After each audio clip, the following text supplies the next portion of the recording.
அவர் பெரிய காரியங்களை உங்களுடைய வாழ்க்கையிலே செய்ய வல்லமுள்ளவராக இருக்கின்றார். அது மட்டுமல்ல, இன்றைய நாளிலே என்னுடைய மனைவியுடைய பிறந்த நாள். கர்த்தர் எல்லாவற்றிலும் ஆசீர்வாதத்தை கட்டளையிடுவனாக இருக்கின்றார்.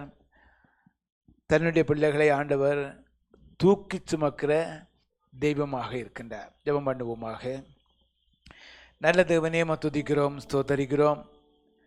பரிசுத்த ஆவியான தேவன்தாமே நிறங்களோடு இருக்க தகப்பனாக இருக்கிறீரப்பா. இந்த நாளிலும் ஆண்டவரே கத்தாவே, என்னுடைய மனைவிக்காக ஜெபிக்கிறேன் ஆண்டவரே.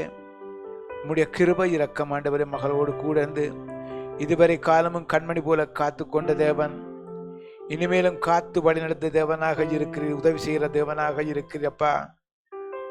உம்முடைய பிள்ளைகளாக அழைத்த தேவனாக இருக்கிறீர். தெரிந்து கொண்ட தேவன், தாயின் கற்பத்திலே அழைத்த தேவன், என்னுடைய வழி என்று சொல்லி பேர் சொல்லி அழைத்து ஆண்டவர் இதுவரை காலமும் கண்மணி போல காத்து வழிநடத்தி கொண்டிருக்கிறதுக்காக நன்றி. இனிமேலும் நீர் ஆண்டவரே வழிநடத்த போறதுக்காக நன்றி அப்பா. உமக்கே துதிகன மகிமை எல்லாவற்றையும் தருகிறோம். இந்த நேரத்திலும் அப்பா உம்முடைய வார்த்தைகளையும் தியானிக்க வந்திருக்கிறோம். இந்த வார்த்தைகளை நீர் எங்களுக்கு கற்றுத்தருகிற தேவனாக இருக்கிற ஆண்டவரே. இந்த வேதத்தில் இருக்கின்ற ரகசியங்கள் எல்லாவற்றையும் நீர் எங்களுக்கு தருகிற தேவன், வெளிப்படுத்துகிற தேவனாக இருக்கிறேன். மறைந்திருக்கின்ற ரகசியங்கள் எல்லாவற்றையும் நீர் எங்களுக்கு வெளிப்படுத்தி ஆண்டவரே, அந்த வெளிப்பாட்டின் மூலமாக நீர் எங்களை பலப்படுத்தி ஆண்டவரே உம்முடைய வருகைக்கு எங்களை ஆயத்தப்படுத்துறதுக்காக நன்றி அப்பா. உமக்கே சோத்திரம் அப்பா. உமக்கே துதிகன மகிமை எல்லாவற்றையும் தருகிற இந்த காலை வேளையிலும் ஆண்டவரே உம்முடைய சமூகத்திலே வந்து ஆண்டவரே உம்முடைய வார்த்தைகளை தியானிக்கின்ற வேளையிலும் அப்பா உம்முடைய கிருபை எப்பொழுதும் எங்களை தாங்கி கொண்டிருக்கிறதுக்காக நன்றி அப்பா. இந்த வேளையிலும் அப்பா என்னை உம்முடைய சிலுவையின் பின்னால் மறுத்து நீர் பேச போறதுக்காக நன்றி. நான் ஆண்டவரே பரிசுத்த ஆவியானவர் தாமே நீர் பேசுகிற ஆண்டவராக இருக்கிற ஆண்டவரே உமக்கே எல்லா துதிகன மகிமை எல்லாவற்றையும் தருகிறோம். இயேசுவின் நாமத்திலே பிதாவே, ஆமேன், ஆமேன். நாங்கள் சில வாரங்களாக தானியேல் புஸ்தகத்தை பார்த்து கொண்டிருக்கின்றோம். தானியேல் புஸ்தகத்திலே பலவிதமான மறைந்திருக்கின்ற ரகசியங்கள், சத்தியங்கள் எல்லாம் இருக்கின்றது. ஆரம்பத்திலே பார்க்கின்ற பொழுதிலே தேவன்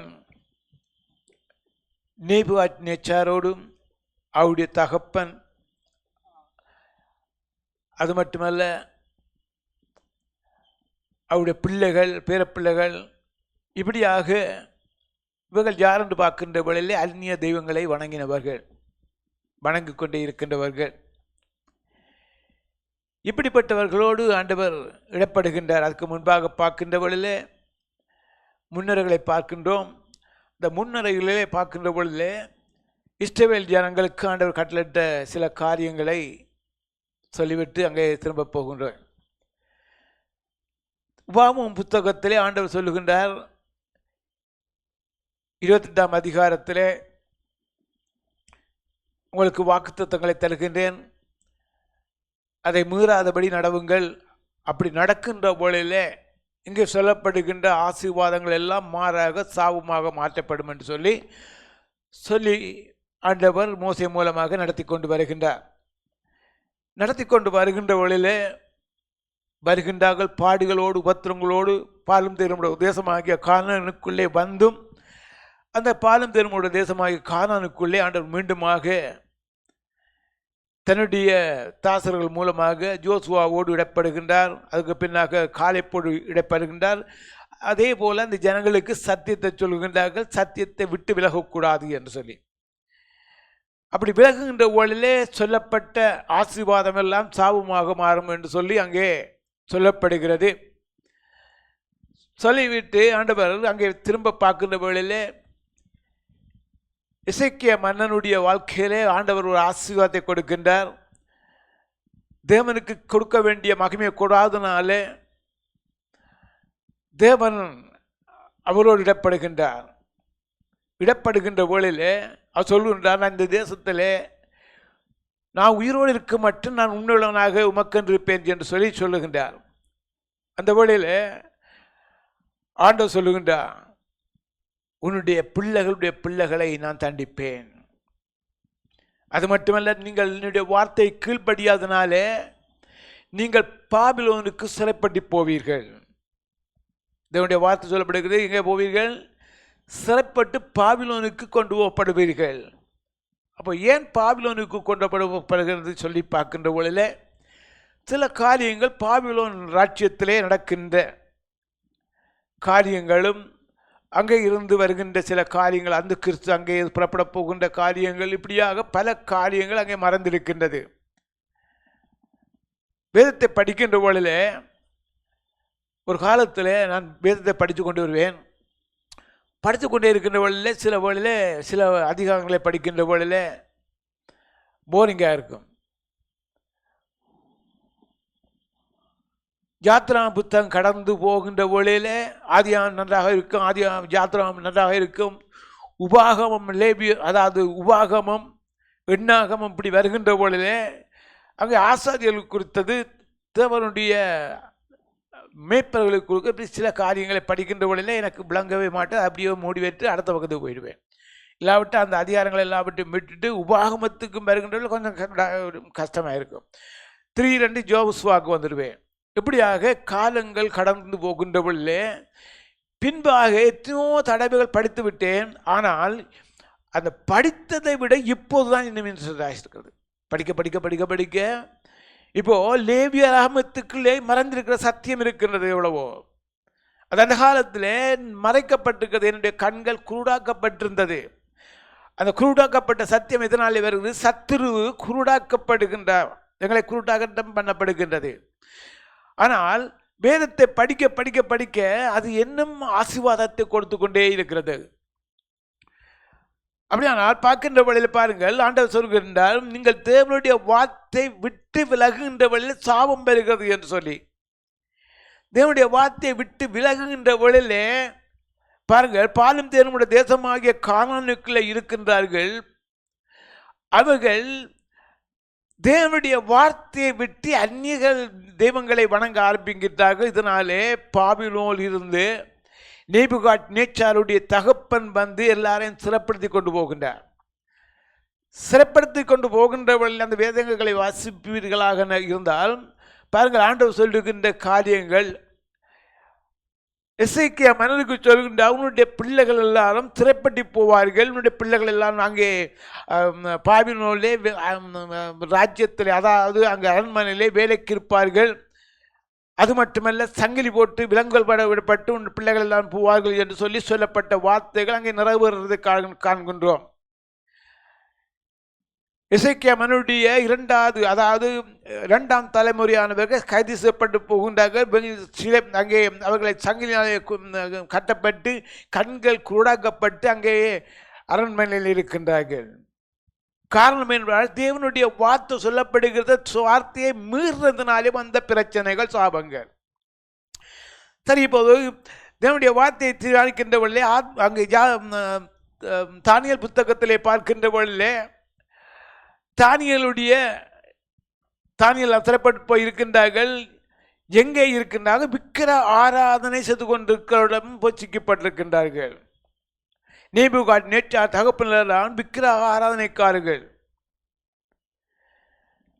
அதுக்கு முன்பாக 1ஆம் அதிகாரத்திலே பார்க்கின்றவர்களே தேவன் தரிசனங்கள் மூலமாக, சொற்பனங்கள் மூலமாக அங்கே நேபுகாத்நேச்சாரோடு பேசுகின்றார். அதை அறிந்தவர் அங்கே கடினப்படுகின்றார். அதுக்கு பின்னாக பார்க்கின்றவர்கள் அவர்கள் என்ன செய்கின்றார்கள்? நேபுகாத்நேச்சார் தேவனுடைய பிள்ளைகளுடைய பவுனுகள் எல்லாவற்றையும் வைத்து விக்கிரகத்தை செய்ய ஆரம்பிக்கின்றார். 60 முழ உயரத்திலே செய்து வணங்க சொல்லுகின்றார். அவர்கள் எல்லாரும் வணங்குகின்றார்கள். அந்த காலகட்டத்திலே நேபுகாத்நேச்சார் உலகத்தையே ஆண்டு கொண்டிருக்கின்றார். எத்தனையோ நாடுகளை அவர் கைப்பற்றி அங்கே அவர்கள் அதிகாரம் பண்ணி கொண்டே இருக்கின்றார்கள். ஒரு சர்வ அதிகாரி போல காண்பிக்கப்படுகிறது. இப்படியாக இருந்த வழியிலே பின்னாக 3ஆம் அதிகாரத்திலே பார்க்கின்ற வழியிலே ஆண்டவர் பேசுகின்றார்.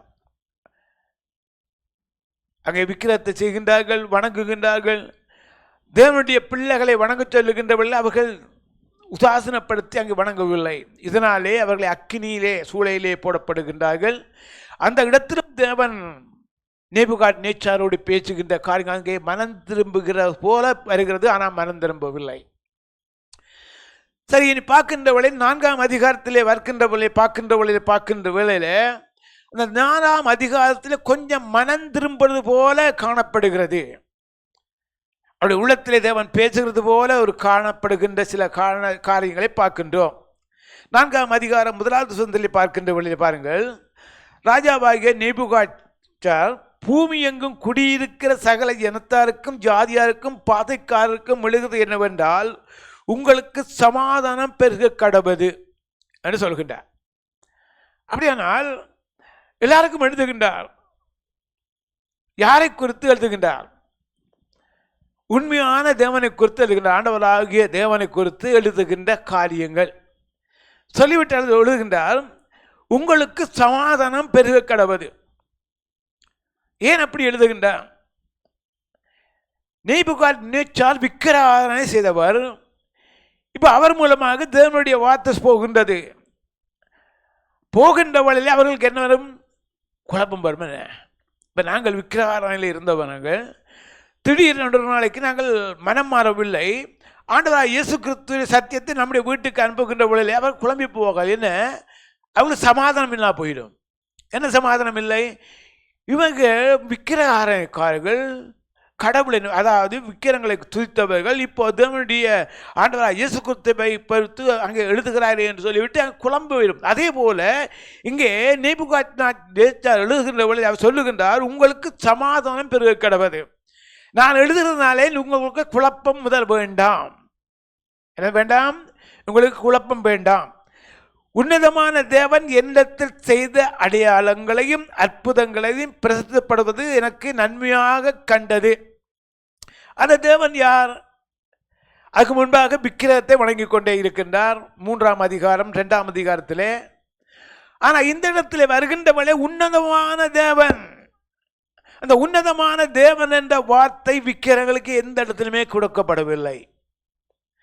யாருக்கு கொடுக்கப்பட்டிருந்தால் ஆண்டவராகிய தேவன், உண்மையான தேவனுக்கு மட்டும்தான் கொடுக்கப்பட்டிருக்கிறது. உன்னதமான தேவன், உலகத்தை ஆளுகிறவர், ரட்சிக்கிறவர், பரிசுத்தர், இப்படி பல வார்த்தைகள் இருக்கிறது ஆண்டவராகிய தேவனுக்கு. அந்த வார்த்தை இதில் சொல்ல, உன்னதமான தேவன் என்னத்தில் செய்த அடையாளங்களையும், அப்போ அதுக்கு முன்பாக செய்த அடையாளங்கள் எல்லாம் ஞாபகம் இருக்கிறது, ஆனால் மனம் திரும்பவில்லை.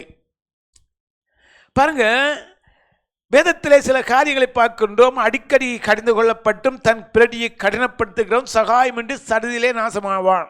வேதத்தில் இருக்கின்ற காரியங்கள் இப்படியாக நேபுகாத்நேச்சாருக்கு ஆண்டவர் பல தடவை சில காரியங்களை சொல்லியிருக்கின்றார், பல காரியங்களையும் சொல்லியிருக்கின்றார்.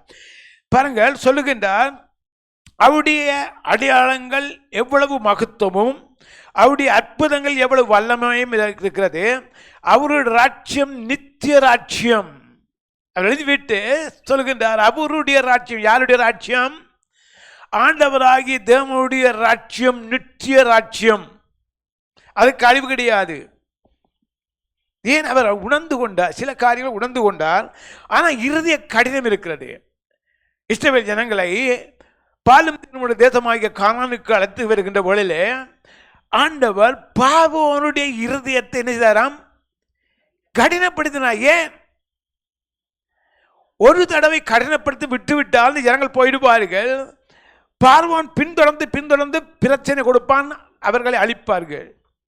அதனாலே ஆண்டவர் என்ன செய்கிறார்? பார்வோனுடைய இருதயத்தை இழக்க பண்ணுகின்றார். பிறகு என்ன செய்கின்றார்? கடினப்படுத்துகின்றார். இப்படி பல தடவை ஆண்டவர் என்ன செய்கிறார்? அவருடைய இருதயத்தை கடினப்படுத்தி ஏன் கடினப்படுத்துவதற்கு மூல காரணம் இருக்கிறது. என்னுடைய பிள்ளைகள் ஒரு நாளும் குறைவில்லாமல் இருக்க வேண்டும்.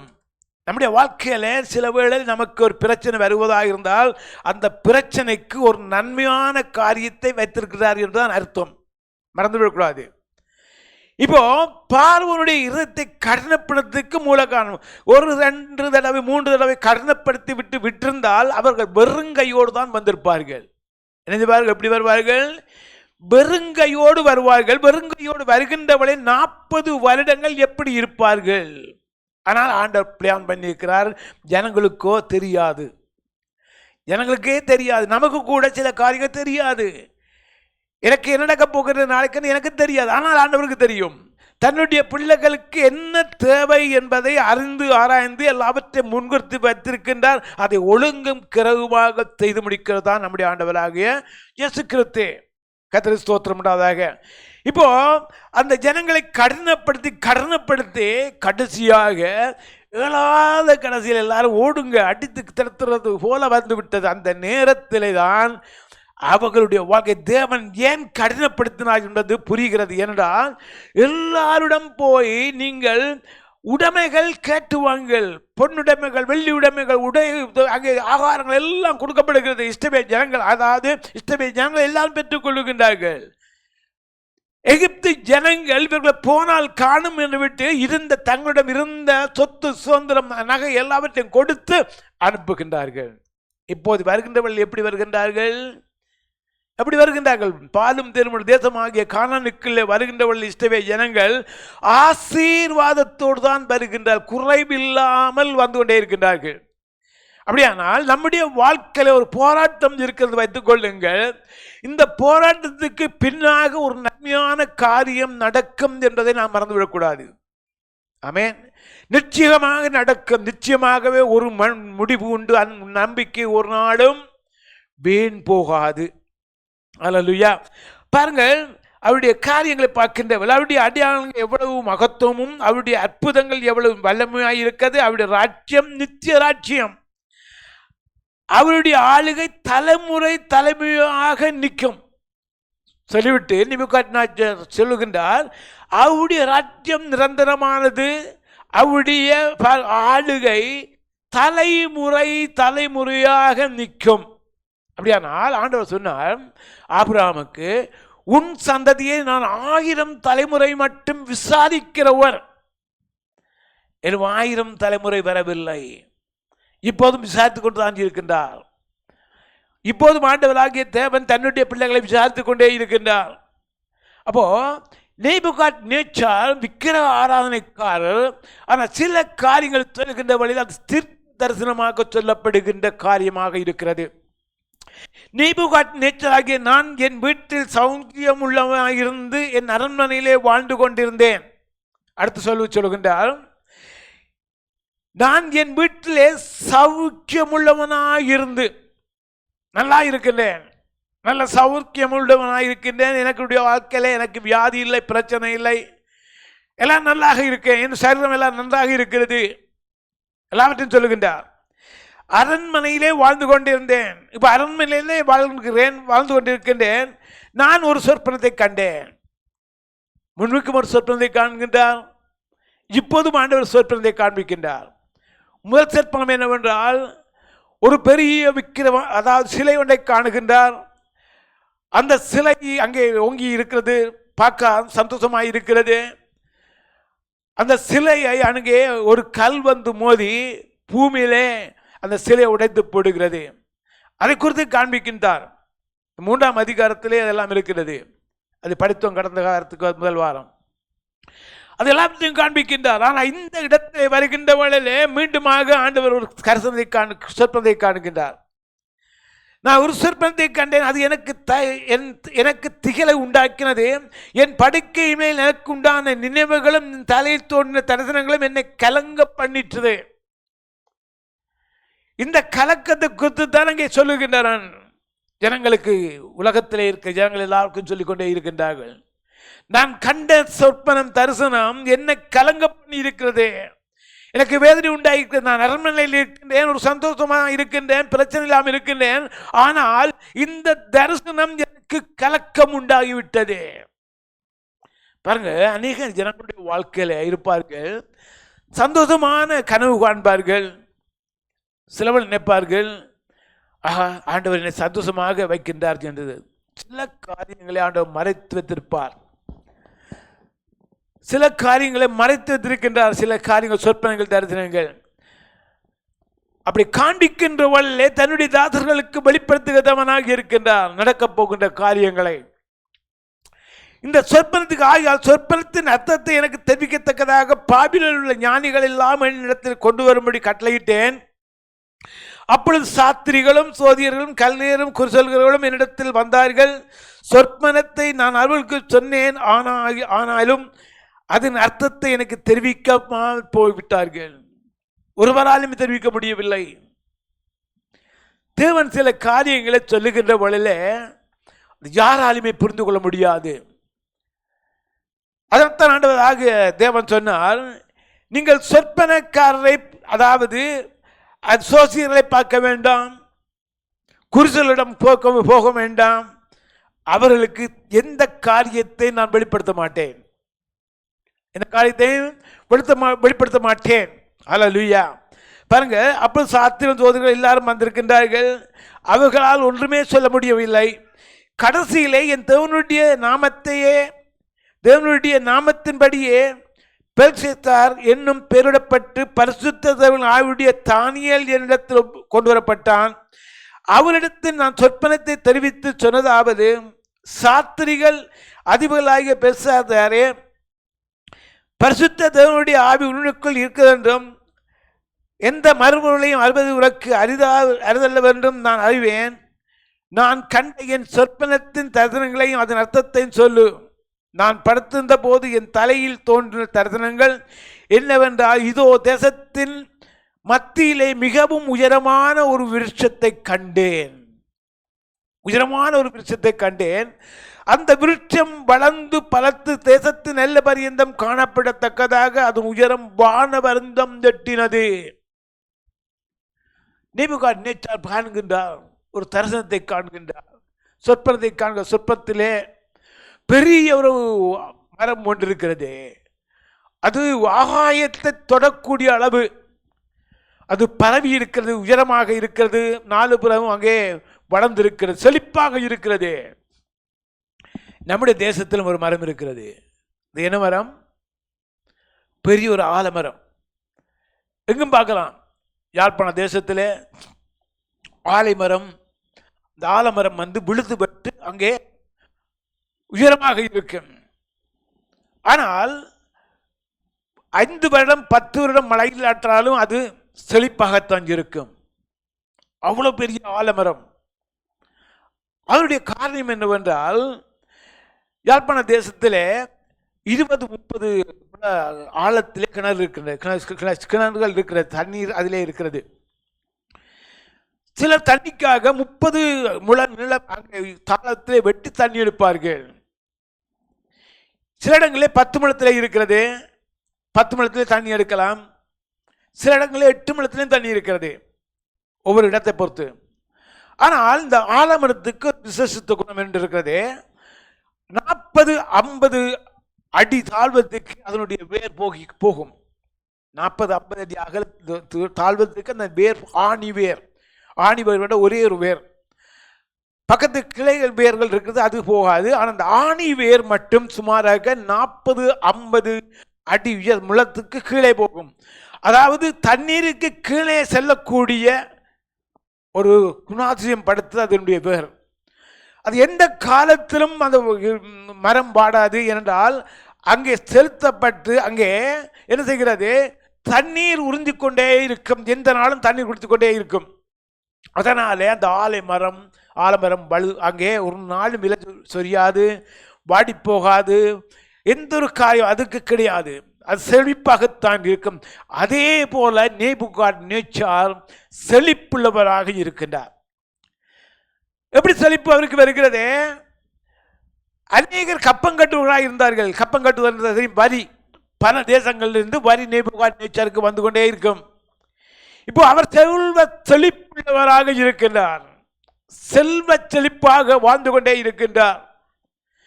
வாழ்ந்து கொண்டு வருகின்ற வழியில முதல் வசனங்களுக்கு முன்பாக சொல்லப்படுகிறது, நான் என்னுடைய அரண்மனையிலே நல்ல சந்தோஷமாக சீரும் சிறப்புமாக இருக்கின்றேன்.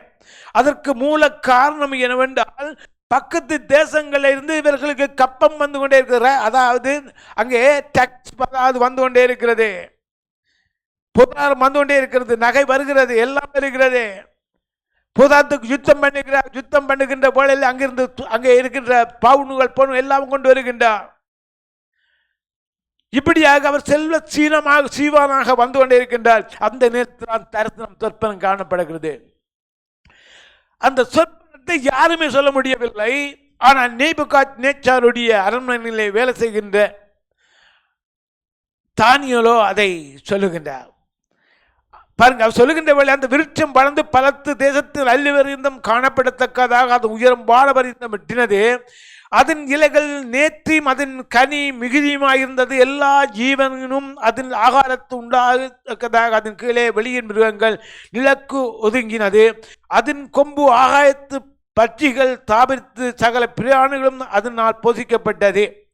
இந்த வார்த்தை சொல்லப்படுகின்ற பொழுதில் இந்த மரத்தில் இருந்து பல பறவைகள் மிருகங்கள் எல்லாம் இழப்பாரிக்கொண்டே இருக்கிறது. அதாவது நேபுகாத்நேச்சாருக்கு கீழே இருந்து பல தேசத்து ராஜாக்கள் அங்கே பிழைக்கின்றார்கள். சிலர் கப்பம் கட்டுகின்றார்கள். பிறர் அநேகமான ஆசீர்வாதமாக இருக்கிற சில மிருகங்களுக்கு கொடுக்கப்பட்டிருக்கிறது. இந்த மிருகம் போன்ற ஜனங்களும் கூட அந்த இடத்துல வந்து இளைப்பாறுகிறார்கள் என்று சொல்லப்படுகிறது. அதுக்கு பின்னாக நான் படுத்திருக்கையின் தலையில் தோன்றின தரிசனங்களை காணும் போது காவலாளிய பரிசுத்தவான் ஒருவன் வானத்திலிருந்து இறங்க கண்டேன்.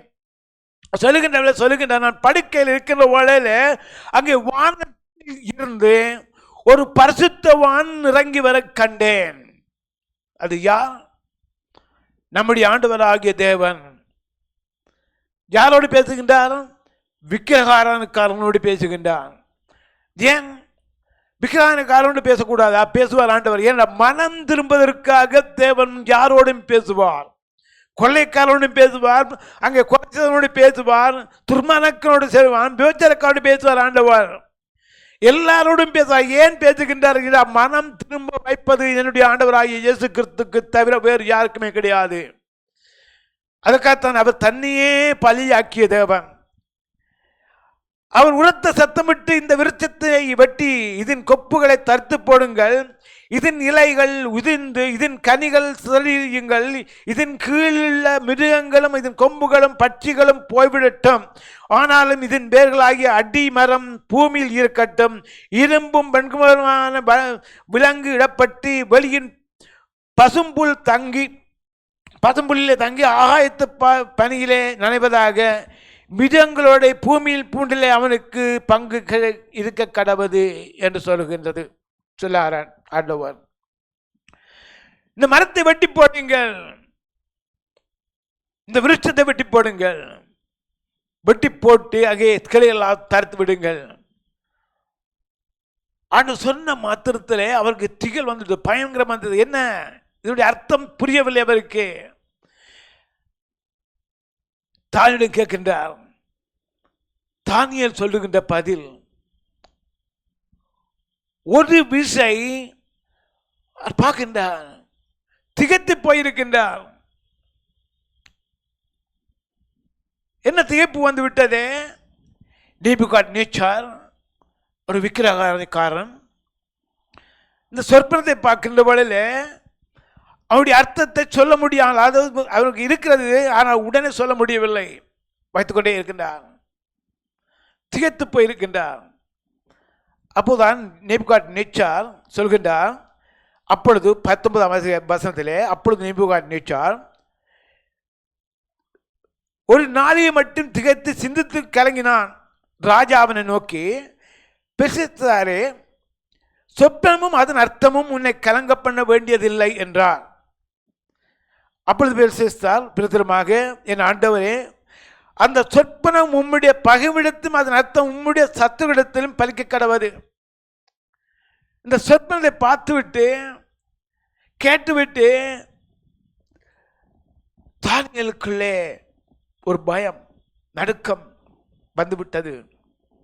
என்ன, உலகத்தை ஆண்டு கொண்டிருக்கின்றவர், எவ்வளவு ஜனங்களை போஷித்துக் கொண்டிருக்கிறவர், இவருக்கு ஒரு ஆபத்து வருகிறது. இந்த ஆபத்துக்கு காரணம் சொல்லுகின்றார். நீ கண்ட விருட்சம் வளர்ந்து பலத்து தேசத்தில் எல்ல பரியந்தம் காணப்படுத்ததாக அதன் உயரம் வானபந்தம் எட்டினது.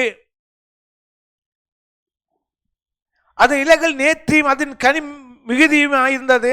எல்லா ஜீவனும் அதில் ஆகாரம் உண்டாயிருந்தது. அதன் கீழே வெளியின் மிருகங்கள் தங்கினது. அதன் கொம்புகள் ஆகாயத்து பட்சிகள் தாபித்தது.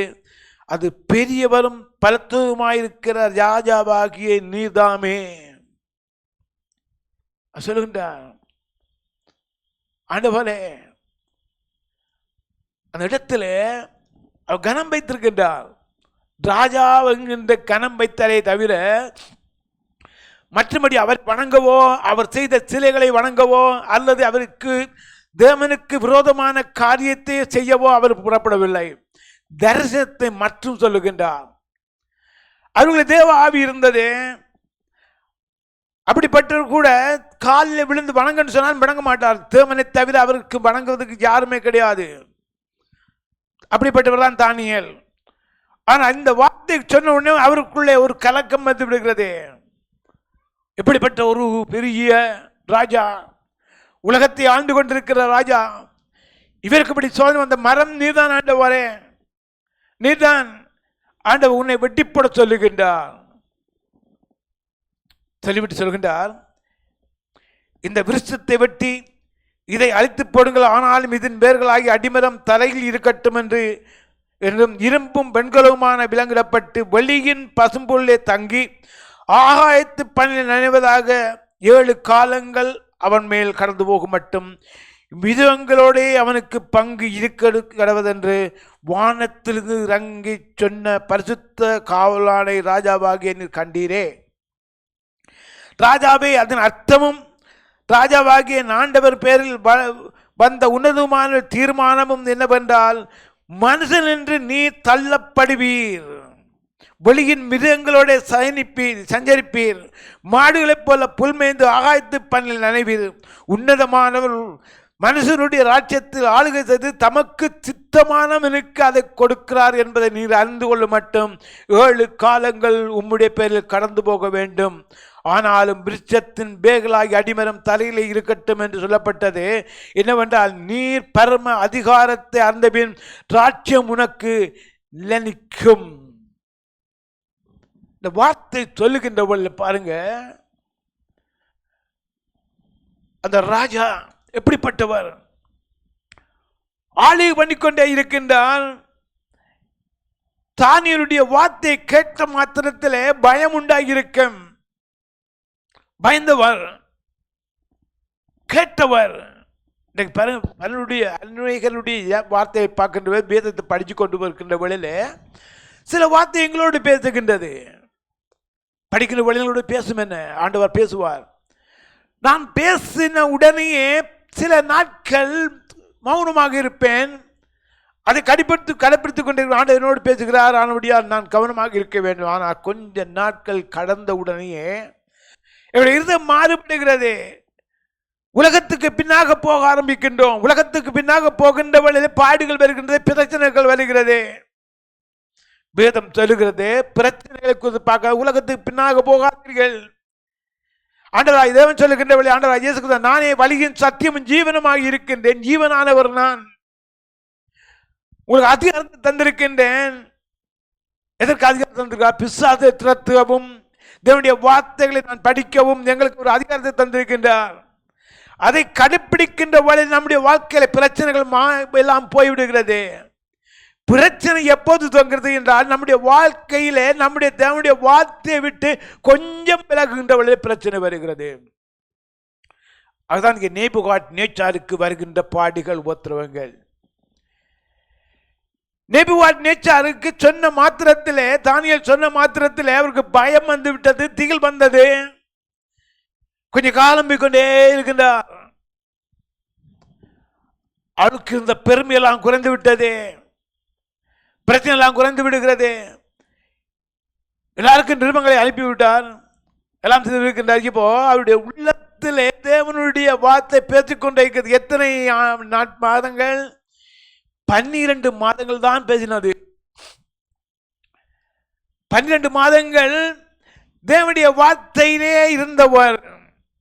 தானியேல் சொன்ன வார்த்தை கேட்டவர் அப்படியோ மௌனமாகி இருக்கின்றார். அரண்மனையில் வாழ்ந்து கொண்டே இருக்கின்றார். பாருங்க, அதுக்கு பின்பாக பார்க்கின்ற வேளையிலே, ஆகியால் ராஜாவின் நாம் சொல்லும் ஆலோசனை நீர் அங்கீகரித்து நீதியை செலுத்தி செய்து உம்முடைய பாவங்களை சிறுமையானவர்களுக்கு இறங்கி உமக்கு அக்கிரமங்களையும் அகற்றிவிடும், அப்பொழுது உம்முடைய வாழ்வு நீடித்திருக்கலாம் என்றார். ஆலோசனை கொடுக்கின்றார். யார்? தேவனுடைய பிள்ளை ஆகிய தானியேல் நல்ல ஒரு ஆலோசனை யாரு கொடுக்கிறார்? நேபுகாத்நேச்சார். நேபுகாத்நேச்சார் யார்? பெரிய அரசன், உலகத்தை ஆளுகின்ற அரசன். கொஞ்ச காலம் போகின்ற வழியில அவருக்குள்ள சில வழியில தானியேல் சொன்ன வார்த்தை அவருக்கு அற்பமாக இருந்திருக்கலாம். தானியேல் சொன்ன வார்த்தை என்ன? அவர் சொல்கின்றார், ராஜாவே நீதியை செய்வதாவது. அப்போ அதில் ஒரு குறைவு வைத்து விட்டார். அவர் நீதி இல்லாத காரியத்தை செய்து கொண்டே இருக்கின்றார். அதனாலே தானியேல் ஒரு நீதியை செய்யும் உண்டு. அடுத்ததாக உன்னுடைய பாவங்களை அறிக்கை பண்ணும் தன்னுடைய சமூகத்தில். உனக்குள்ளே பாவம் இருக்கிறது, பயங்கரமான பாவம் இருக்கிறது. என்ன பாவம்? முதலாவது பார்க்கின்றோம், விக்கிரதை செய்கின்றார். 60 முழ உயரத்திலே விக்கிரகம். விக்கிரகம் இதனால் செய்யப்பட்டது, தேவனுடைய பிள்ளைகளாகிய தேவனுடைய பிள்ளைகளுடைய ஆபரணங்கள், பொன் ஆபரணங்கள், வெள்ளி ஆபரணங்கள் எல்லாவற்றையும் வைத்து அங்கே விக்கிரகத்தை செய்தார்கள். செய்யப்படுகிறது. இப்படியான பாவங்கள் அவருடைய உள்ளத்தில் இருக்கிறது. தானியேல் அறிந்தவர். தானியேல் சொல்லுகின்ற உனக்குள்ளே பாவம் இருக்கிறது, அந்த பாவத்தை முதலாவது அறிக்கையிடு. அடுத்ததாக சிறுமையானவர்களுக்கு இறங்கி, கஷ்டப்பட்ட பிள்ளைகள், பிரச்சனை உள்ளவர்கள், திக்கற்ற பிள்ளைகள், ஏழைகள், விதவைகள் எல்லாரையும் விசாரி. தேவனுடைய கட்டளை. அதான் ஆண்டவராக இயேசு கிறிஸ்து சொல்கின்ற சொன்னார், திக்கற்ற பிள்ளைகளையும் ஏழைகளையும் விதவைகளையும் நீங்கள் விசாரியுங்கள். சொன்னது மட்டுமல்ல, ஐசுவானை குறித்து சொல்லுகின்றார். அவருடைய வீட்டில் இருக்கின்ற லாசரு குறித்து சொல்லுகின்றார் ஆண்டவர். லாசருக்கு பசி, சாப்பிட பணம் ஒன்றுமே இல்லை, ஆகாரம் இல்லை. அவர்களுடைய வாழ்க்கையில வியாதி இருக்கிறது. ஆனால் ஐஸ்வர்யான் இருக்கின்றான், பணத்தோடு இருக்கின்றான், பொருளோடு இருக்கின்றான். தன்னுடைய வீட்டில் இருக்கிற பிள்ளையை அங்கே விசாரிக்க அவனுக்கு மனதில்லை. அதே போல நேபுகாத்நேச்சார் இருக்கின்றார். எத்தனையோ ஏழைகள் இருக்கின்றார்கள், விதவைகள் இருக்கின்றார்கள், பிரச்சனை உள்ளவர்கள் இருக்கின்றார்கள், யாரையுமே பார்க்கவில்லை. ஆனால் அவன் தன்னுடைய அதிகாரத்திலே இருக்கின்றவர்கள சொத்து சொந்தங்கள் எல்லாவற்றையும் சேர்த்து குமித்தானே தவிர, விக்கிரங்களை வழிபட்டானே தவிர தேவனுடைய வார்த்தைக்கு நடுங்கவில்லை. சொல்லுகின்றவர்களை பாருங்க, சிறுமையானவர்களுக்கு இறங்கி, சிறுமையானவர்கள் கஷ்டப்பட்டவர்களுக்கும் இறங்கி அவர்களுக்கு உதவி செய்யும் உண்டு. அப்பொழுது உம்முடைய வாழ்வு நிறுத்திருக்கலாம். நல்ல ஒரு ஆலோசனை கொடுக்கின்றார் தானியேல். யாருக்கு? பாபிலோன் ராஜாவுக்கு. இதெல்லாம் ராஜாவாகிய நேபுகாத்நேச்சாரின் மேல் வந்தது. அல்லேலூயா. இதெல்லாம் ராஜாவாகிய நேபுகாத்நேச்சாரின் மேல் வந்தது. 12 மாதங்களின் சென்ற பின்பு, அதாவது 12 மாதங்கள் சென்ற பின்பு, ராஜா பாபிலோன் ராஜ்யத்தின் அரண்மனையிலே கொண்டிருக்கும் போது, பாருங்க, தேவனுடைய தாசனாகிய தானியேல் சொல்லுகின்றார், எல்லாவற்றையும் செய்யும், அப்போது மக்கள் இரக்கம் கிடைக்கும், மக்கள் ஆசீர்வாதம் கிடைக்கும். அங்கே தேவனுடைய சமூகத்தில் அவனுடைய ராஜ்யம் நீடித்திருக்கலாம், அங்கே ஆசீர்வாதமாக இருக்கலாம் என்று சொல்லிவிட்டார். இப்போ இந்த 12 மாதங்கள் கழிந்து விடுகிறது. அவர் சொன்ன வார்த்தைகளை அங்கே மறக்குகின்றார். தேவனுடைய பிள்ளையுடைய சத்தியத்தை மறக்கின்றார். இந்த கன்னிகையுடைய வாழ்க்கையில தேவனுடைய சத்தியத்தை யாருக்கும் மறக்கின்ற இஸ்ரவேல் ஜனங்களை பார்க்கின்ற வழியில அது சொல்லுங்க, நமக்கு பிரமாணங்கள் கட்டளை எல்லாம் கொடுக்கப்படுகிறது, அதை நீங்கள் மறக்காமல் உங்களுடைய வீட்டு நிலைகளில் எழுதி வையுங்கள். ஆனால் இஸ்ரவேல் ஜனங்கள் பாலிம் தேசமாகிய கானானுக்குள்ளே போன உடனேயே அங்கே கொஞ்சமாக ஒவ்வொரு தலைமுறை வர அங்கே மறந்து போய் புற்றலாகவே மறந்து விட்டார்கள். இதனாலே பாபிலோனை கொண்டு சிறைப்பட்டிருக்கின்றார்கள். அதே போல பாபிலோன் ராஜாவோடு ஆண்டவர் பேசுகின்றார். ஏன் பேசுகின்றார் என்றால், சிறைப்பட்டிருக்கிற ஜனங்கள் விடுதலையாக வேண்டும். அங்கே சிறைப்பட்டிருக்கின்றார்கள் எத்தனையோ ஜனங்கள், எல்லாரும் விடுதலையாக திரும்ப பாலும் தன்னுடைய தேசமாக கானானுக்குள்ளே கொண்டு போக வேண்டும். இப்போது அவர்களுடைய கூக்கள் வருகிறது. பாபிலோனில் சிறைப்பட்டிருக்கின்றார்கள் இஸ்ரவேல் ஜனங்கள், அங்கே அழுகை, சிறைப்பட்டிருக்கின்றார்கள், சாப்பிட வழி இல்லை. இப்படியாக வேதனைப்பட்டுக் கொண்டிருக்கின்ற இங்கே ஆண்டவர் தேவன் பேசுகின்றார் நேபுகாத்நேச்சாரோடு.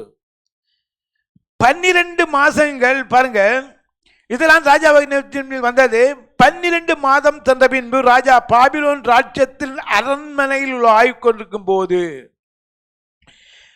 ராஜாவாகிய அதாவது நேபுகாத்நேச்சார் அங்கே அரண்மனையில் இருந்து எல்லாவற்றையும் பார்க்கின்றார். தான் கட்டி அரண்மனையில் என்று பார்க்கின்றார், எல்லாத்தையும் உலகத்தையே பார்க்கின்றார், ஜனங்களை பார்க்கின்றார், அரண்மனை எல்லாவற்றையும் பார்க்கின்றார், அங்கே இருக்கின்ற யுத்த வீரர்களை பார்க்கின்றார், தான் கட்டிய பொக்கிஷம் எல்லாவற்றையும் பார்க்கின்றார். எல்லாவற்றையும் பார்த்து பாருங்க, சும்மா சாதாரண பார்க்குறது வேறு. நாம் சில வழியில் போகின்ற வழியில் பாருங்க, நாயகரா போகிறது சாதாரண பார்த்துட்டு போயிடுவோம். சில வழியில் பெரிய வீடு இருந்தால் என்ன செய்வோம், கொஞ்சம் நேரம் நின்று என்ன மாதிரி கட்டியிருக்கிறாங்க, என்ன மாதிரி அழகாக வைத்திருக்காங்க ஒரு விஷயம் பார்ப்போம், பார்த்து ரசிப்போம், எடுப்போம். அதே போல இந்த நேபுகாத்நேச்சார் பாருங்க, அவர் தான் கட்டியது எல்லாம் கட்டிவிட்டு பார்க்கின்றார். தேவன் சொன்ன வார்த்தை 12 மாதங்கள் 365வது நாள் கடக்க போகிறது. ஒரு நாள் இருக்கிறது மனம் திரும்புவதற்கு. இந்த மனம் திரும்பாமல் 366ஆம் நாள் நடக்க போகின்ற சம்பவம். 365 நாட்கள் இருந்தார் சத்தியத்தை கேட்டவர். இப்போது 66வது நாளிலே இது என் வல்லமையினால் பராக்கிரமத்தினால் என் மகிமைக்கு பிரவசிக்கென்று ராஜ்யத்துக்கு அரண்மனையாக கட்டிய மாபிமகா பாபிலோன் அல்லவாகி என்று சொன்னார். இது என் வல்லமையின் பராக்கிரமத்தினால் என் மகிமை பிரஸ்தாபத்துக்கென்று ராஜ்யத்துக்கு அரண்மனையாக நான் கட்டிய மகா பாபிலோன் அல்லவாகி என்று சொன்னான். ஒரே ஒரு வார்த்தை, நான் கட்டினது, நான் தேடியது, நான் தேடிய சொத்து. எவனுடைய வாழ்க்கையில நான் என்கின்ற அபமானம் வருகிறதோ, அதாவது அங்கே அகங்காரம் வருகிறதோ, அவனுடைய வாழ்க்கையில உடைப்பு வருகிறது. எவன் தன்னை தாழ்த்துகின்றானோ அவன் உயர்த்தப்படுவான், எவன் தன்னை உயர்த்துகிறானோ அவன் தாழ்த்தப்படுவான். வேதத்தில் இருக்கின்ற காரியங்களை நான் கவனிக்க வேண்டும். நேபுகாத்நேச்சார் பார்க்கின்ற எல்லாவற்றையும் பார்த்துவிட்டு சத்தியத்தை மறந்து விட்டார். தானியேல் சொன்ன வார்த்தைகளை மறந்து விடுகின்றார். மறந்துவிட்டு சொல்கிறார், நான் கட்டிய மகா பாபிலோன் அல்லவா. உள்ளத்தில் நான் என்கின்றது அங்கே எழுந்து நிற்கிறது. அந்த வேளையில இந்த வார்த்தை ராஜாவின் வாயில் இருக்கும் போதே, வாயில சொல்லுகின்ற வேளையில வானத்திலிருந்து ஒரு சத்தம் உண்டாகி, வானத்திலிருந்து ஒரு தேவதூதன் வந்து சொல்லுகின்றார். படுக்கையில இருந்து இருக்கின்ற தரிசனத்தை தேவதூதன் காண்பிக்கின்றான். தானியேல் மூலமா பேசுகின்றார். இதே தூதன் பல தடவையை எச்சரிப்பு கொடுத்திருக்கின்றார் ஆண்டவர். தூதன் மூலமாகவும் தானியேல் மூலமாகவும் அங்கே சில காரியங்களை எச்சரிப்பு கொடுத்திருக்கின்றார். கொடுத்தும் கூட மனம் மாறவில்லை நேபுகாத்நேச்சார். வானத்தில் சத்தம் உண்டாகி, ராஜாவாகிய நேபுகாத்நேச்சாரே, ராஜ்யபாரம் உன்னை விட்டு நீங்கிட்டு, நீ கட்டிய அரண்மனை உன்னை விட்டு நீங்கி விட்டது, எல்லாம் உன்னை விட்டு போய்விட்டதே. மனுஷன் நீ தள்ளப்படுவாய், வெளியின் மிருகங்களோட சஞ்சரிப்பாய், மாடுகளைப் போல புல்மயவாய். இப்படி உன்னதமானவர் மனுஷனுடைய ராஜ்யத்தில் ஆளுகை செய்து தமக்கு சித்தமானவருக்கு அதை கொடுக்கிறேன் என்பதை அறிந்து கொள்ளும் மட்டும் 7 காலங்கள் உண்மையை கடந்து போகும் என்று உனக்கு சொல்லப்படுகிறது என்று விளம்பினது. அந்நேரமே இந்த வார்த்தை நேபுகாத்நேச்சாரிடத்தில் நிறைவேறிற்றது. அவன் மனுஷனுக்கு தள்ளப்பட்டு மாடுகளைப் போல புல்லை மேய்ந்து, அவனுடைய தலைமையில் கழுகுகளுடைய நகங்களைப் போலவும் அவனுடைய நகங்கள் பட்சிகளுடைய நகங்களைப் போலவும் வளரமட்டும் அவன் சரீரம் ஆகாயத்து பனினே நனைந்தது. இந்த வார்த்தை சொன்ன மாத்திரத்திலே திடீரென்று நடக்கிறது, கொஞ்சம் கொஞ்சமாக நடக்கவில்லை. 365 நாள் முடிந்த உடனே நடக்கிற சம்பவம் உடனே ஒரே நாளில் நடந்தேறுகிறது. சபிக்கப்படுகின்றார், தள்ளப்படுகின்றார். பாருங்க, இப்போது மாடுகளைப் போல புல்மை தோன்றிருக்கின்றார். கைகளில் நகங்கள் வளர்ந்திருக்கிறது, யாருமே கிட்ட போக முடியாது. விலங்கிடப்பட்டிருக்கின்றார். ராஜாவுக்கு விலங்கிடப்பட்டிருக்கிறது. புல்லுகளை மேய்ந்து கொண்டே இருக்கின்றார். அவ்வளவு நாட்களும் பல வருடங்கள் கலைகிறது. நிலத்தைத்தான் பார்க்கின்றார், ஆகாயத்தை பார்க்கவில்லை. நிலத்தைத்தான் பார்த்து கொண்டே இருக்கின்றாரே தவிர ஆகாயத்தை பார்க்கவில்லை. ஆகாயம் எதை குறிக்கிறது? அற்புதத்தை குறிக்கிறது. தேவனுடைய கரம் குறிக்கப்படுகிறது. ஆகாயத்தை குறித்து அற்புதங்கள் நடக்கப்படுகிறது. தேவன் பரத்தில் இருக்கின்றால் பரத்துக்கு நேராக என் கண்களை எடுக்கின்ற பொழுது எனக்கு அது ஒத்தாசை வரும். பர்வதங்கள் நேராக என் கண்களை ஏறெடுப்பேன். என் தேவன் மேலே இருக்கின்றார், அவருக்கு நேராக நான் கண்களை திறக்கின்ற பொழுதுதான் நிச்சயமாக நம்முடைய வாழ்க்கையில் இருக்கின்ற பிரச்சனைகள் தீரும். தாழ்மைப்படுகின்ற பொழுதிலே குனிய வேண்டும். தேவனை தரிசிக்கின்ற பொழுதிலே மேலே பார்க்க வேண்டும். உதாரணத்தை இங்கே பார்க்கின்றோம். அந்த நாட்கள் சென்ற பின்பு, அந்த காலங்கள் சென்ற பின்பு நேபுகாத்நேச்சராகிய நான் என் கண்களை வானத்துக்கு ஏறெடுத்தேன். அருமையான சம்பவம். எப்போது வானத்துக்கு ஏறெடுக்கின்றார் என்றால் தன்னுடைய வாழ்க்கையில நினைக்கின்றார். தேவ பிள்ளைகள் சொன்ன வார்த்தைகளை நினைவு கூறுகின்றார். ஆண்டவர் தரிசனத்தின் மூலம் சொற்பனத்தின் மூலம் காண்பித்தவரை நினைவு கூறுகின்றார்.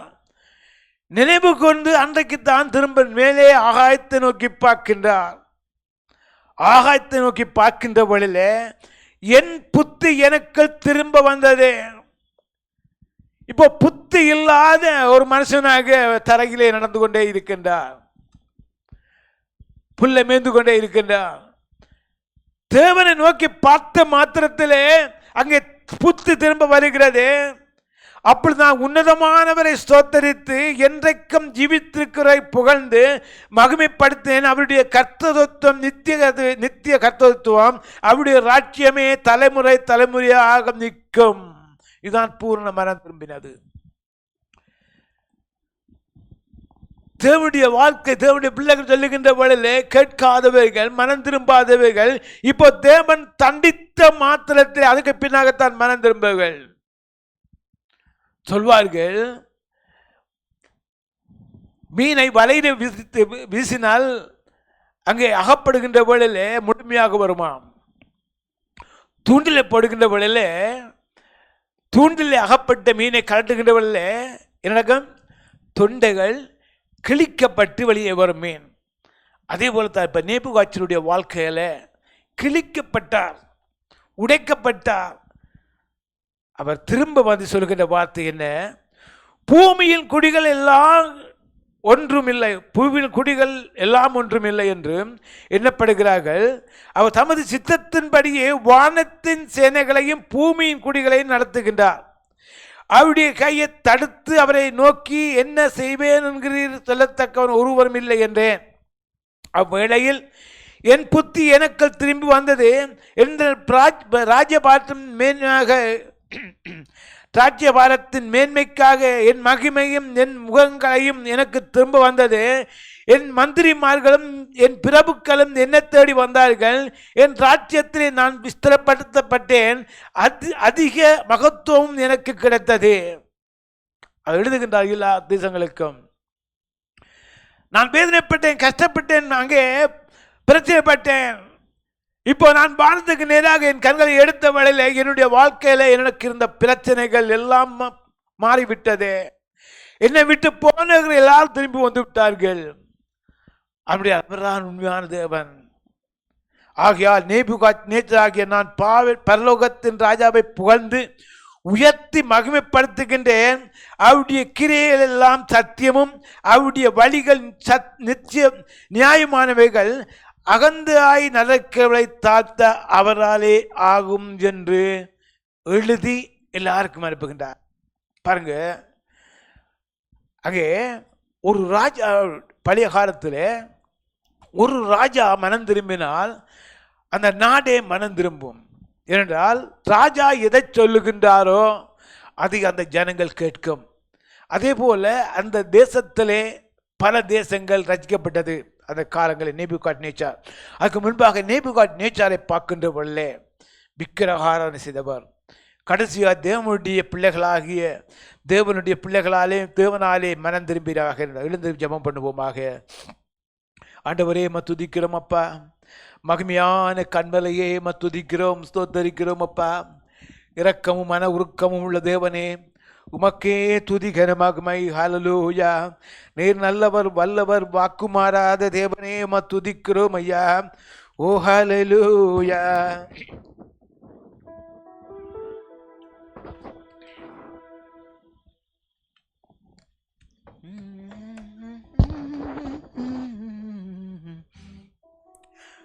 இதயத்தின் காயத்தை ஆற்றிடும் எந்தன் இயேசையா.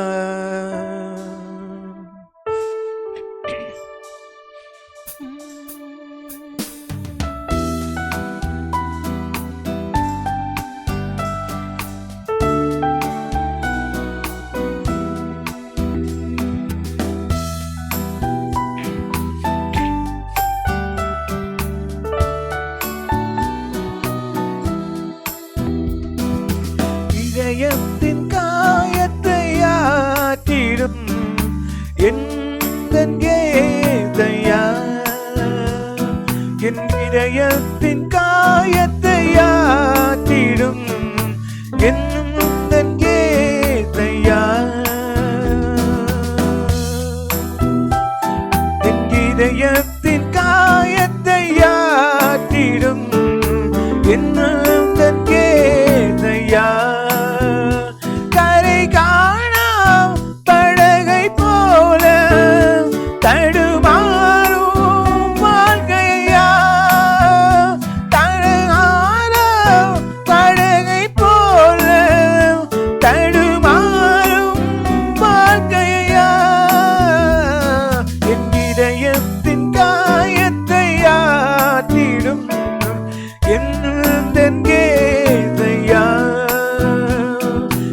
இதயத்தின் காயத்தை ஆற்றிடும் எந்தன் இயேசையா.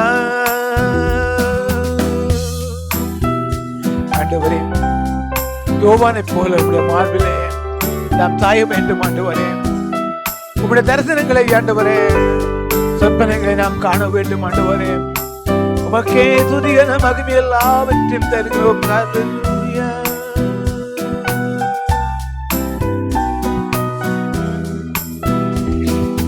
யோவானை போல உன் மார்பிலே இளைப்பாற வேண்டுமையா. யோவானை போல உன் மார்பிலே இளைப்பாற வேண்டுமையா. படகை போல தடுமாறும் வாழ்க்கையா.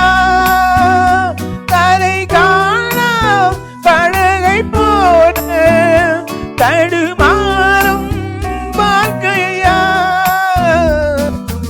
இதயத்தின் காயத்தை ஆற்றிடும் எந்தன் இயேசையா. என் இதயத்தின் காயத்தை ஆற்றிடும் எந்தன் இயேசையா. ஆண்டவரே, பிளவின நேரத்திலேப்பா உம்முடைய பலன் பூர்ணமாய் விளங்கும் என்று சொன்னவனே தகப்பனே, உம்முடைய பலத்தினாலே நாங்கள் வாழ்கின்றோம் ஆண்டவரே. எங்களை வழிநடத்த தெய்வம் நீர் ஒருவர் ஆண்டவரே. உம்முடைய பிள்ளைகளை தாங்குகிற தேவன், பூமிக்கு சுமக்கிற தெய்வம் நீர் ஒருவர் ஆண்டவரே. ஓ ஹல்லேலூயா. பலவீனமான என்னையும் உன் பலத்தால் இடை கண்டவே. பலவீனமான என் வாழ்க்கையில் பலத்தால் இடை கண்டனே. கரை காண படகை போல தடுமாறும் வாழ்க்கையா. கரை காண படகை போல தடுமாறும் வாழ்க்கையா. என் இதயத்தின் காயத்தை ஆற்றிடும் என்னும் தன் ஏசையா. என் இதயத்தின் காயத்தை ஆற்றிடும் என்னும் தன் ஏசையா. ஆண்டவரே, காணாமல் போன ஆட்கள் ஆண்டவரே, என்னை தேடி கண்டுபிடித்து ஆண்டவரே நீ ஆண்டவரை சந்தோஷப்பட்டீரே. காணாமல் போன ஆட்டை தேடுகிறவர், காணாமல் போன வெள்ளிக்காசை கண்டுபிடிக்கிறவர் அப்பா தகப்பனே. நீ தேடி வருகிற தேவன் ஆண்டவரே. ஏதோ தோற்றத்திலே திறந்து போன எல்லாவற்றையும் அப்பா நீ தேடி கண்டுபிடிக்கிற தெய்வமாக இருக்கு அப்பா. உலகத்திலே வந்த மனிதர்களை பிரகாசிக்கப்படுகிற ஒளி நீதானப்பா. ஒளியிலே வந்த தேவனப்பா, ஒளியாக இருக்கிறீரவரை நமக்கு ஒளியாக வந்தவரப்பா நீரே எந்த தேவனப்பா. ஓ ஹல்லேலூயா.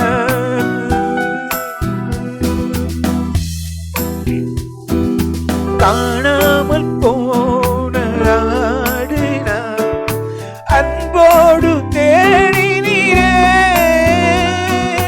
காணாமல் போன ஆடினா அன்போடு தேடினீரே.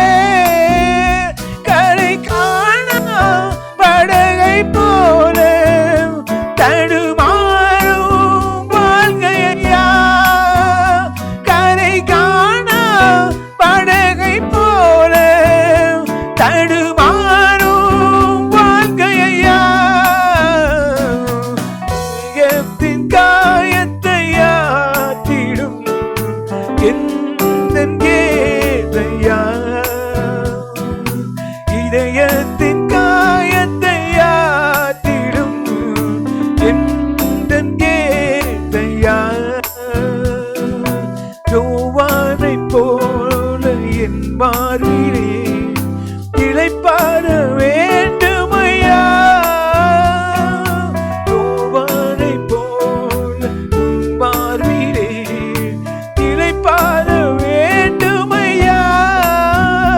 கரை காண படகை போல தடுமாறும் வாழ்க்கையா. கரை காண படகை போல தடுமாறும் வாழ்க்கையா. இதயத்தின் காயத்தாற்றிடும் என்னும் ஏசையா. இதயத்தின் காயத்தை ஆற்றிடும் என்னும் ஏசையா. நல்லவரே துதிக்கிறோம் அப்பா. மகிமையான தேவனே துதிக்கிறோம் அப்பா. இந்த நாளை தந்ததுக்காக நன்றி அப்பா. இந்த நாளில் நீர் எங்களோடு பேசுகிற தேவன், உம்முடைய பிள்ளைகளோடு அனுதினமும் பேசுகிற ஆண்டவராக இருக்கு அப்பா. எங்களுக்காக வந்த தேவன், எங்களுக்காக பாடுபட்ட தேவன், நீர் ஒவ்வொரு பிள்ளைகளுடைய கண்ணீரை வேதனைகளை துளைக்கிற தேவனாக இருக்கிறப்பா. உம்முடைய வார்த்தைகள் ஒவ்வொன்றும் கருக்குள்ள பட்டியமாக இருக்குது அப்பா. உம்முடைய வார்த்தைகளுக்கு தந்ததுக்காக நன்றி அப்பா. இன்னும் ஆண்டவனே, நீர் இன்னும் தரப்போறதுக்காக நன்றி அப்பா. உம்முடைய பிள்ளைகளை போஷிக்கிற தேவன், உம்முடைய பிள்ளைகளை போஷித்து காக்கிற தேவன், நீ சர்வ வல்லமுள்ள தேவன், சர்வத்தையும் ஆளுக தேவன் அப்பா. நீர் நினைத்த காரியம் எல்லாவற்றையும் நிறைவேற்றுக தேவனாக இருக்கு அப்பா. உம்முடைய பிள்ளைகள் எல்லாரையும் கண்ணோக்கி பார்க்கிற தேவன், உம்முடைய பிள்ளைகள் எல்லாரும் ரத்த கோட்டைக்குள்ள வைக்கிறதுக்காக நன்றி அப்பா. பாடுகளோடு வேதனைகளோடு இந்த வருகின்ற வெளியிலும் அப்பா, தேவனே, எல்லா பிள்ளைகளையும் நீர் வழி நடத்த தேவனாக இருக்கிறப்பா. வெளியே சொல்ல முடியாத எவ்வளவோ வேதனைகள் இருக்கலாம் ஆண்டவரே. எல்லா வேதனைகளையும் நுழையை துளைக்கிற தேவன், எல்லா பிரச்சனையும் விடுதலை கொடுக்க தெய்வம் நீர் ஒருவர் ஆண்டவரே. உங்களுக்கு விரோதமாக எழும்புகிற தீய சக்தி எல்லாவற்றையும் கடித்து கட்டுக்க தேவன் நீர் ஒருவர் ஆண்டவரே. ஒவ்வொரு பிள்ளைகளையும் நீர் சமாதானப்படுத்துக தேவன். ஒவ்வொரு பிள்ளைகளையும் நீர் உள்ளங்கையில் வாய்ப்பா வென்று படைத்து வைத்திருக்கிறேன். ஒவ்வொருவரையும் நீர் அழைத்த தேவன், தெரிந்து கொண்ட தேவன், எல்லாருடைய பாடுகளை எல்லாவற்றை நீக்கி ஒவ்வொருக்கும் சமாதானத்தையும் சந்தோஷத்தை கொடுக்க தேவனாக இருக்கிற ஆண்டவரே. அப்பா, வியாதியோடு வருகிற பிள்ளைகளுடைய வாழ்க்கையிலே வியாதியை மாற்றுக தேவன். பிரச்சனையோடு வருகிற பிள்ளைகளுடைய வாழ்க்கை பிரச்சனை எல்லாவற்றையும் தீர்க்க தேவன். சந்தோஷத்தோடு வருகிற பிள்ளைகள், சந்தோஷம் இல்லாமல் வருகிற பிள்ளைகளுடைய வாழ்க்கையில் பெரிய சந்தோஷத்தையும் சமாதானத்தையும் வைக்கிற தேவன். மக்களையும் துதிக்க மகிமையப்பா. ஒவ்வொரு பிள்ளைகளுக்காக ஜெபிக்கிறோம், ஒவ்வொரு குடும்பங்களுக்காக ஜெபிக்கிறோம், சிறு பிள்ளைகள் வாலிப பிள்ளைகளுக்காக ஜெபிக்கிறோம். எந்தவனே நம்முடைய கருத்தில் எல்லாரையும் ஒப்பு கொடுக்கிறோம். தகப்பனே, மக்கு ஸ்தோத்திரம். என் தேவனே, நீர் விடுதலை கொடுக்கிற தேவன், விடுவித்து காக்கிற தேவன். ஒவ்வொரு குடும்பத்துக்காக ஜெபிக்கிறோம் ஆண்டவரே. ஒவ்வொரு பிள்ளைகளுக்காக ஜெபிக்கிறோம் ஆண்டவரே. அப்பா, இந்த இடத்துல வந்தும் வராத பிள்ளைகளுக்காக ஜெபிக்கிறோம் அப்பா. ஒவ்வொரு பிள்ளைகளையும் கண்ணோக்கி பாரும் ஆண்டவரே. தேவனே, மக்கு ஸ்தோத்திரம் அப்பா. அப்பா, சுதா குடும்பத்துக்காக ஜெபிக்கிறோம். இந்த குடும்பத்தை நீர் தெரிந்து கொண்ட தேவன், அழைத்த தேவன். இந்த பிள்ளைகளுக்கு சுகபலத்தை கொடுக்க தேவன், வருகிற பிள்ளைகளுக்கு சுகபலத்தை கொடுக்க தேவன். கன்னி குடும்பத்துக்கு சுகபலத்தை கொடுக்க தேவன். அப்பா, அபிஜாவுக்கு சுகபலத்தை கொடுக்க தேவன். ஒவ்வொருவருக்காக ஜெபிக்கிறோம் ஆண்டவரே. ஒவ்வொரு பிள்ளைகளுக்காக நீ ரத்தம் சிந்திய தேவனப்பா. ஒவ்வொரு பிள்ளைகளுக்கு சமாதானத்தை உண்டு பண்ணும் ஆக்கிரம் மேலே விழுந்தது அப்பா. உங்களுடைய தழும்புகளால் எல்லாரும் குணமடைகின்றார்கள் ஆண்டவரே. எல்லாரையும் நீர் வழி நடத்த தேவன். அப்பா தகப்பனே, பலவீனமானவர்களுக்கு புதிய பலத்தை கொடுக்க தேவன். ஆண்டவரே, ஹல்லேலூயா. நம்முடைய சமூகத்திலே வந்த பிள்ளைகள் எல்லாரையும் நீர் வழி நடத்தி காத்துக்கொள்ளும் உதவி செய்யும் அப்பா. எல்லா துதிக்க நமக்கு நமக்கே செலுத்தி இயேசுவின் நாமத்தில் நல்ல பிதாவே, ஆமென். என் ஆத்துமாவே கர்த்தரையே ஸ்தோத்திரி, என் முழு பரிசுத்த நாமத்தையே ஸ்தோத்திரி. என் ஆத்துமாவே கர்த்தரையே ஸ்தோத்திரி, அவர் செய்த சகல உபகாரங்களையும் மறவாதே. ஆமென், ஆமென்.